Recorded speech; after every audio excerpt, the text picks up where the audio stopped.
else.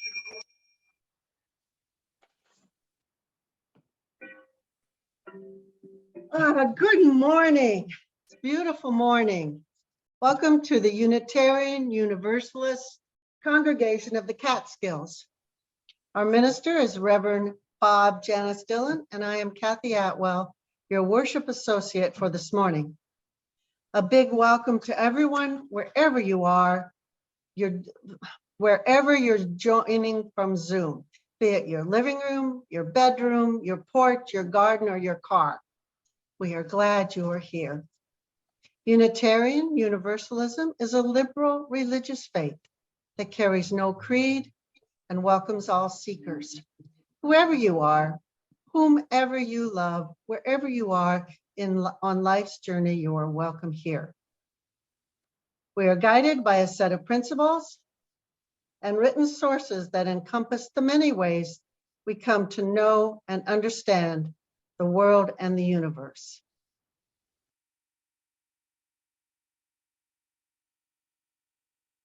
All right, hold on, this is going to take a little bit. I didn't back up.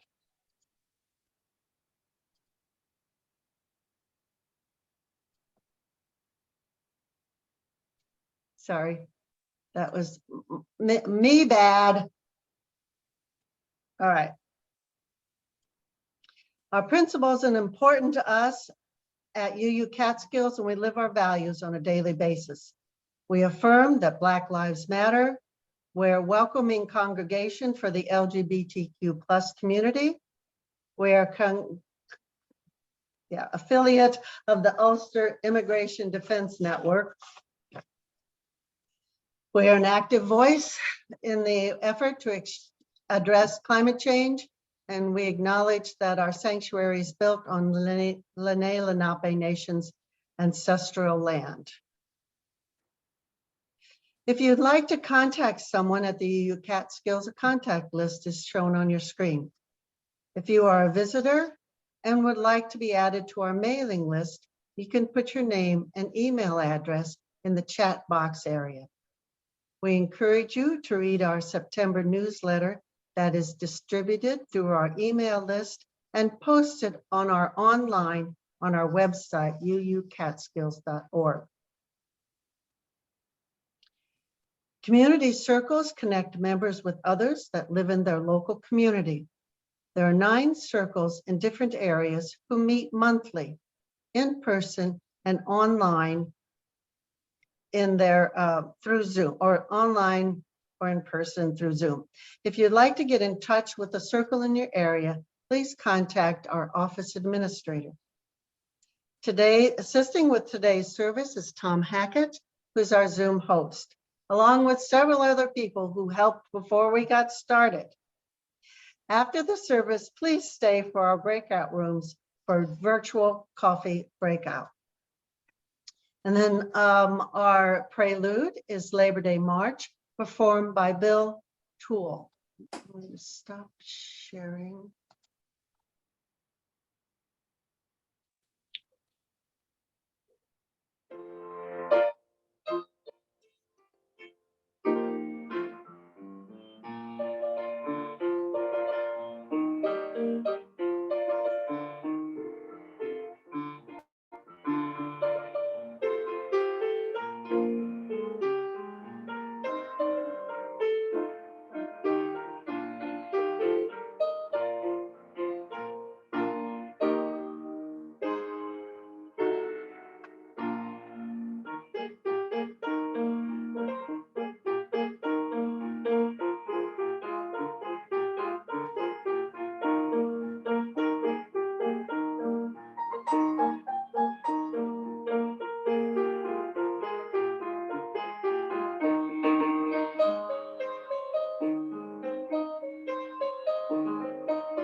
Thank you, Bill.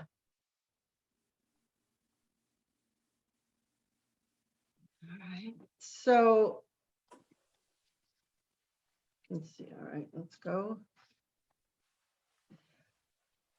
We light the chalice, get our chalices ready.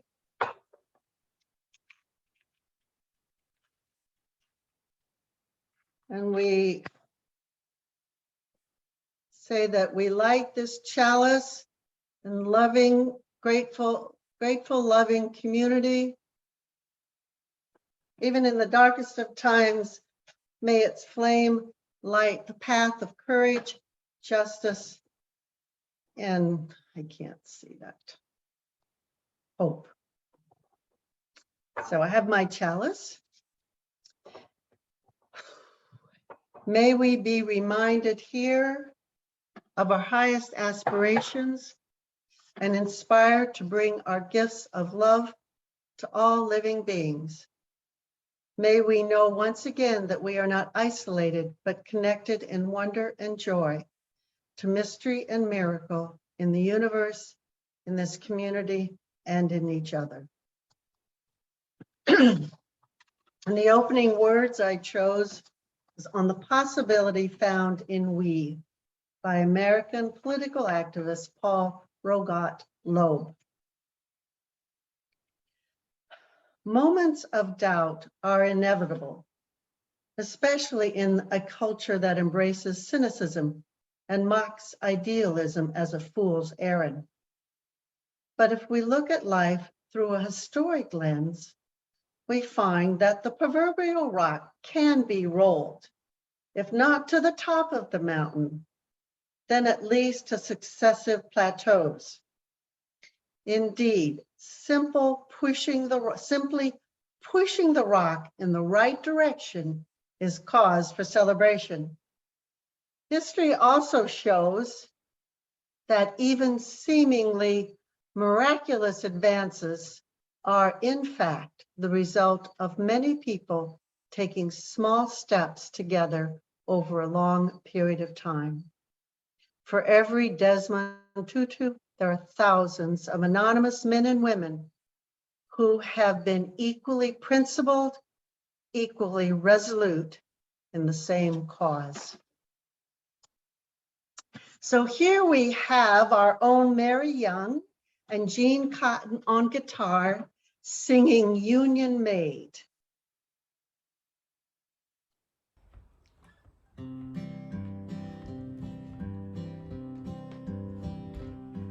There once was a Union maid who never was afraid of the goons and the gooks and the company crooks and the sheriff's office that made the raids. She went to the Union Hall when a meeting it was called, and when the sheriff's men came round, she always stood her ground. Oh, you can't scare me, I'm sticking to the Union. I'm sticking to the Union. I'm sticking to the Union. Oh, you can't scare me, I'm sticking to the Union. I'm sticking to the Union to the day I die. This Union maid was wise to the tricks of the company's spies. She'd never be fooled by the company's stools. She'd always organize. She'd always get her way when it struck for higher pay. She'd show her card to the National Guard, and this is what she'd say. Oh, you can't scare me, I'm sticking to the Union. I'm sticking to the Union. I'm sticking to the Union. Oh, you can't scare me, I'm sticking to the Union. I'm sticking to the Union to the day I die. We modern Union maids are also not afraid to walk the line, leave jobs behind, and we're not just a ladies' aid. We fight for higher pay, and we will have our say. We're workers too, the same as you, and fight the union way. Oh, you can't scare me. I'm sticking to the union. I'm sticking to the union. I'm sticking to the union. Oh, you can't scare me. I'm sticking to the union. I'm sticking to the union till the day I die.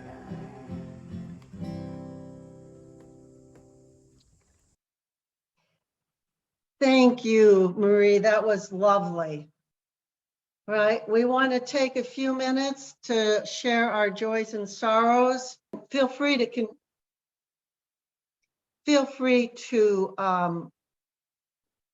if something comes up, you're welcome to put your comments, your joys and sorrows in the chat for everyone who's here this morning to read and share your joys or your sorrows. So this morning, I'm not going to do a for children's only reading. I found this video that is just so dynamic. And Tom, would you like to stop recording those after that video? And those photographs were just really, for me, very moving. Let's take a few minutes for meditative silence. I have this little book by Thich Nhat Hanh on how to sit. And he says, why sit? When we sit, we bring joy and nourishment to ourselves and to others. Every time we sit, we can sit in such a way that the world can profit from our sitting. We are solid. We are relaxed. We are calm. We are happy while sitting. We sit as if we are sitting on a lotus flower, not on a heap of burning charcoal. We'll sit just a little bit, and I'll bring you back with my bell.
Whew.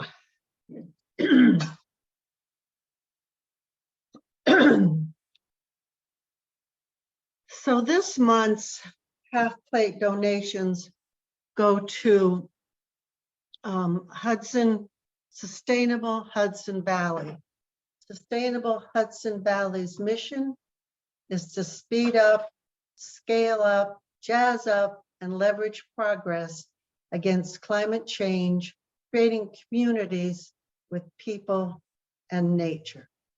You can donate using the donation page on our website, uucatskills.org/donate with PayPal. You can mail a check to UU Catskills. So all of September, we'll be sharing with Sustainable Hudson Valley. And for our offertory, this is, I figured I mean, what more of a working man than John Henry? And we have permission from Hogeye Navy Band to play this song and share their video. And this is John Henry, performed by Hogeye Navy Band. When John Henry was a little baby, sitting on his mama's knee, well, he'd pick up a hammer and a little piece of steel, say, a hammer's gonna be the death of me, Lord, Lord. Hammer's gonna be the death of me. It was early on a Monday morning when the bluebirds began to sing. You could hear his hammer for a mile or more. You could hear John Henry's hammer ring, Lord, Lord. Hear John Henry's hammer ring. Well, the captain, he said to John Henry, I'm gonna bring me a steam drill around. Gonna take that steam drill out on the job and whop that steel on down, Lord, Lord. Whop that steel on down. Well, John Henry said to his captain, you know, a man ain't nothing but a man.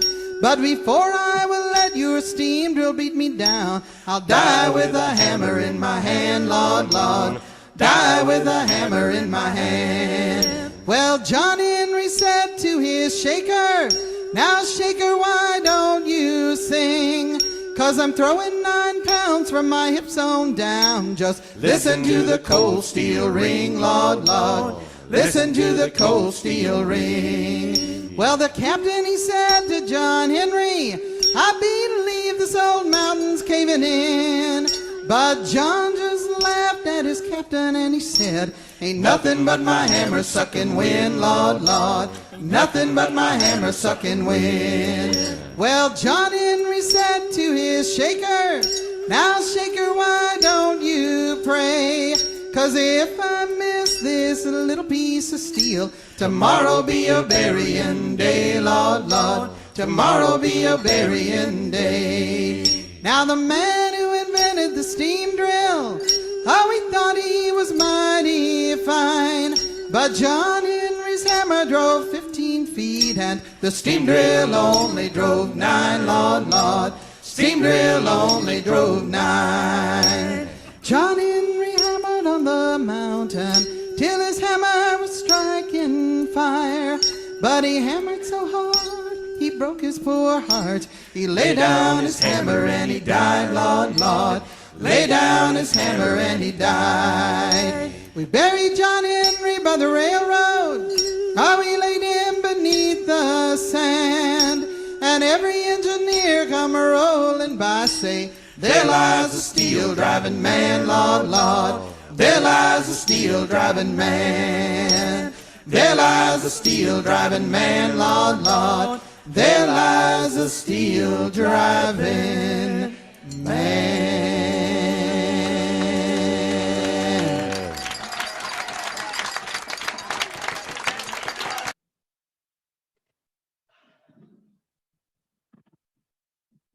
So for the homily today, since this gathering falls on Labor Day weekend, I wanted to honor and celebrate all the millions of working folks with a look at the history of labor unions and the current environment of working in our country. Labor unions have existed in the United States since the birth of our country, tracing their origins back to the 18th century Industrial Revolution in Europe. The first recorded instance of worker strikes in America occurred in 1768, when the journeyman tailors protested a wage reduction. In 1794, Philadelphia, hold on a second, I want to see myself, see how I look here. Philadelphia shoemakers formed a union called the Federal Society of Journeyman Cordwainers. It established marked the beginning of sustained trade unions organized in the United States. That's 259 years of coming together for better working conditions. After the Civil War and the end of slavery, the need for both skilled and unskilled labor increased. Union members in the skilled trades remained overwhelmingly native-born white Protestant males through the 19th century. These higher-paid workers had the funds to pay union dues and contribute to strike funds. They were reluctant to organize unskilled Irish and Italian immigrants, and also excluded women and Black workers. Not to be silenced, these excluded groups organized their own unions. Black caulkers in the shipbuilding industry held a strike in Washington Navy Yard in 1835.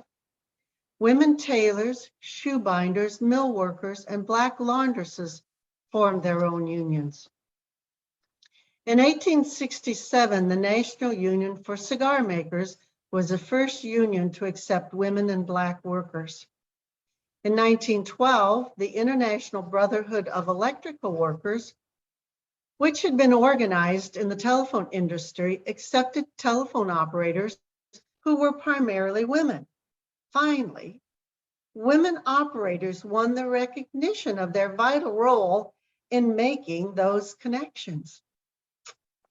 Unions worked not only for improvement in pay and working conditions, but also for labor reform. The Federation of Organized Trade and Labor Unions was formed in 1881, and the AFL was founded 4 years later. Their combined organized force led to the Act of Congress that created the Department of Labor in 1913. The Clayton Antitrust Act in 1914, just 1 year later, allowed employees to strike and boycott their employers. It was followed by the Walsh-Henley Public Contract Act in 1936 and the Fair Labor Standard Act in 1938, which mandated a minimum wage, extra pay for overtime work, and basic child labor laws. I wonder if most employees today realize their right to a minimum wage and pay for overtime was established just 86 years ago. We have members in our congregation who are older than that. In 1979, the number of union members reached a peak of 21 million individuals. As additional laws were passed outlawing child labor and mandating equal pay for equal work, regardless of race or gender, workers were able to rely on federal laws to protect them. In 2008, the unions were instrumental in getting President Barack Obama elected and re-elected in 2012. Labor unions were hopeful that Obama would be able to pass the Employee Free Choice Act, legislation intended to streamline and shorten the process of bringing new members into union. But Democrats were unable to garner enough support to pass the law. Union membership decreased during the Obama administration, which may have led some union members to switch their support to Republican Donald Trump during the 2016 presidential election. Current President Joe Biden then worked to get unions back on board with the Democrats by vowing to be the most pro-union president, leading the most pro-union administration in American history. And you may ask, how's that going, Joe? Well, as we all know, the world of working turned upside down just as President Biden was taking office. The COVID-19 pandemic exposed a reality that U.S. workers had long confronted. U.S. labor laws failed to protect working people. For decades, union leaders and workers' rights advocates have called on policymakers to reform the badly broken system, warning that the erosion of unions and of workers' power more broadly was contributing to the extreme economic inequities and threatened our overall democracy. In spite of the effort to push policy reform, the U.S. entered COVID-19 pandemic with a weak system of labor protection, historically low rates of union density, and extreme economic inequities. As a result, working people, particularly low-wage workers, who are disproportionately women and workers of color, have largely borne the cost of the pandemic.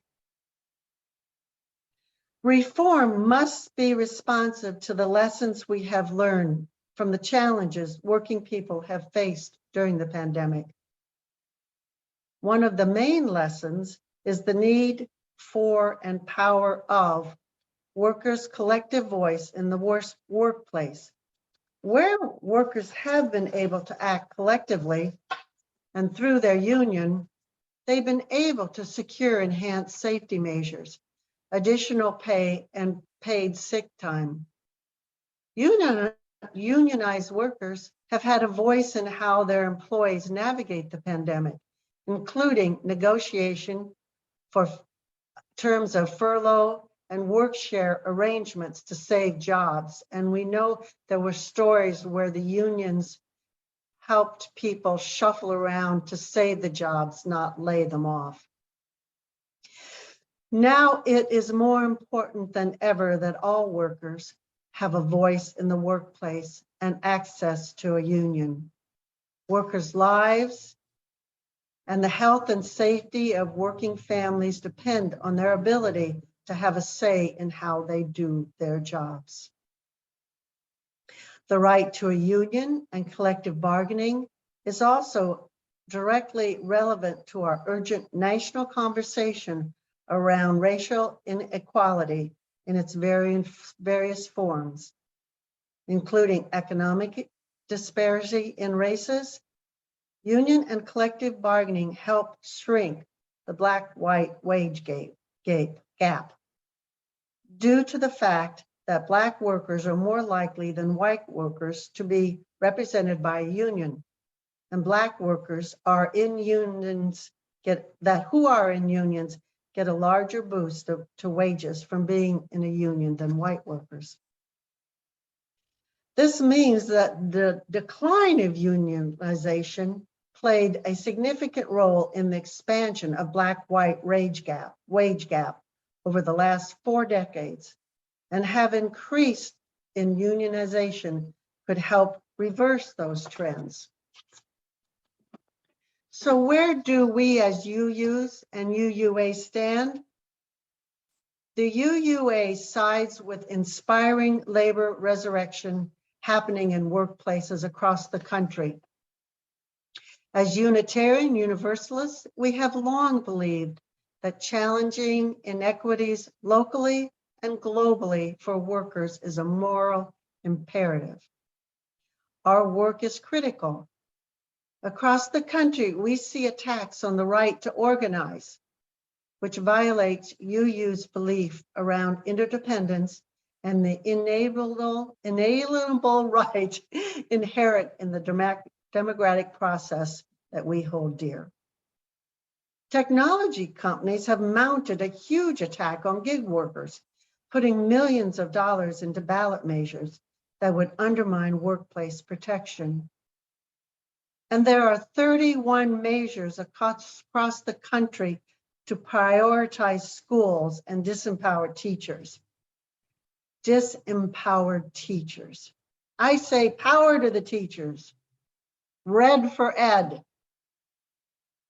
And so we must act to protect workers, to resist unfettered capitalism, to create a more just economic system, and to ensure that the rights of all, including Black, Indigenous, people of color, and LGBTQIA+ communities.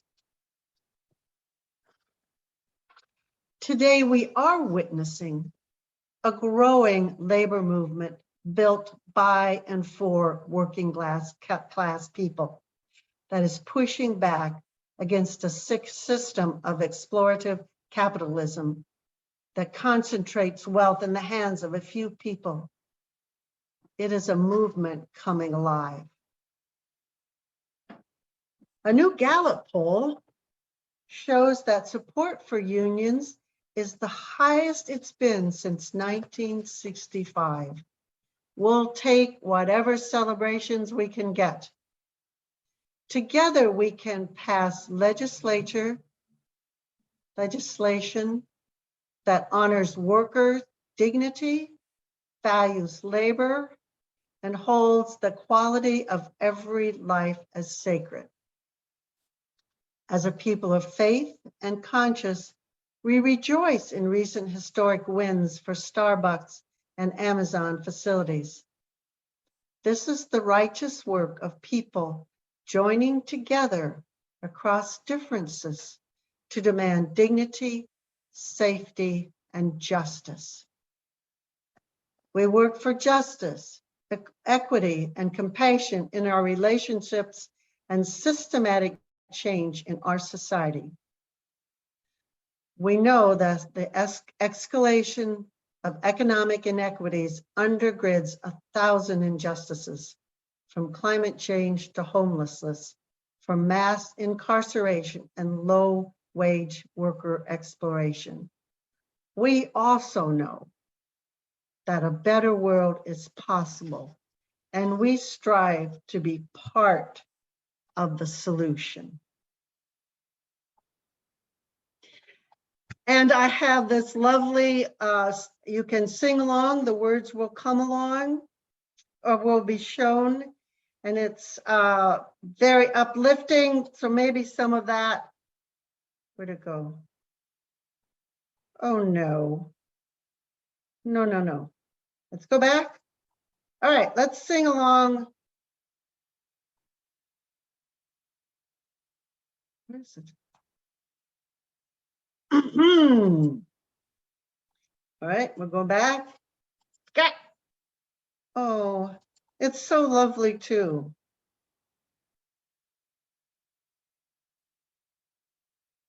I wonder what's going on. It's there and then it disappears. Well, we're having a slight glitch. Where'd it go? Okay, here we go. Let's sing along. For each child that's born, a morning star rises and sings to the universe who we are. For each child that's born, a morning star rises and sings to the universe who we are. For each child that's born, a morning star rises and sings to the universe who we are. For each child that's born, a morning star rises and sings to the universe who we are. We are our grandmother's prayers, and we are our grandfather's dreamings. We are the breath of the ancestors. We are the Spirit of God. We are mothers of courage and fathers of time. We are daughters of dust and the sons of great visions. We're sisters of mercy and brothers of love.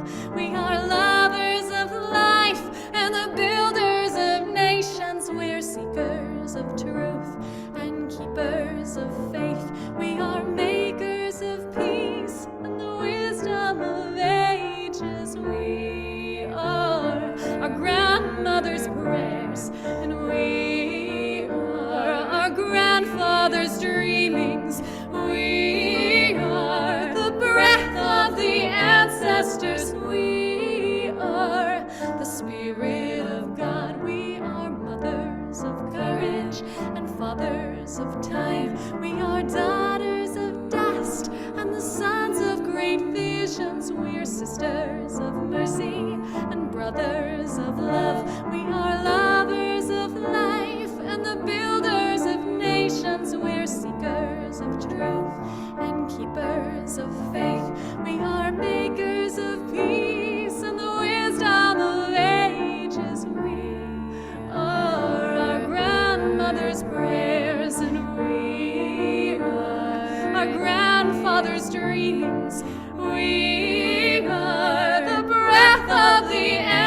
masters, we are the Spirit of God.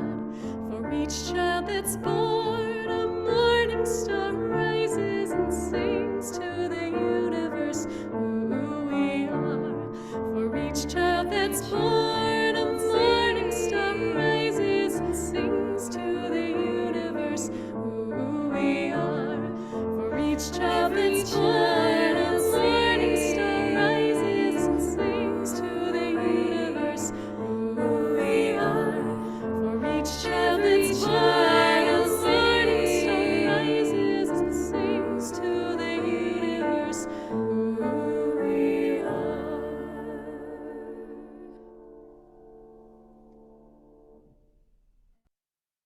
I just love that. It's so uplifting. And so with the closing words, I ask our own Annie Labarge to read the closing words. So let's hope they work. They're with us still, by Kathleen McTeague. In the struggles we choose for ourselves, in the ways we move forward in our lives and bring our world forward with us, it is right to remember the names of those who gave us strength in this choice of living. It is right to name the power of hard lives well lived. We share a history with those lives. We belong to the same motion. They too were strengthened by what had gone before. They too were drawn on by the vision of what might come to be. Those who lived before us, who struggled for justice and suffered injustice before us, have not melted into the dust and have not disappeared. They are with us still. The lives they lived hold us steady. Their words remind us and call us back to ourselves. Their courage and love evoke our own. We, the living, carry them with us. We are their voices, their hands, and their hearts. We take them with us, and with them, choose the deeper path of living.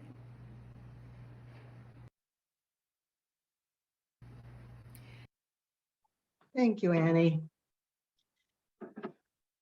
We're going to extinguish the chalice with these words. We extinguish this flame, but not the light of truth, the warmth of community, and the fire of commitment. These we carry in our hearts until we are together again. From you I I receive, to you I give. Together we share, and from this we live. From you I receive, to you I give. Together we share, and from this we live.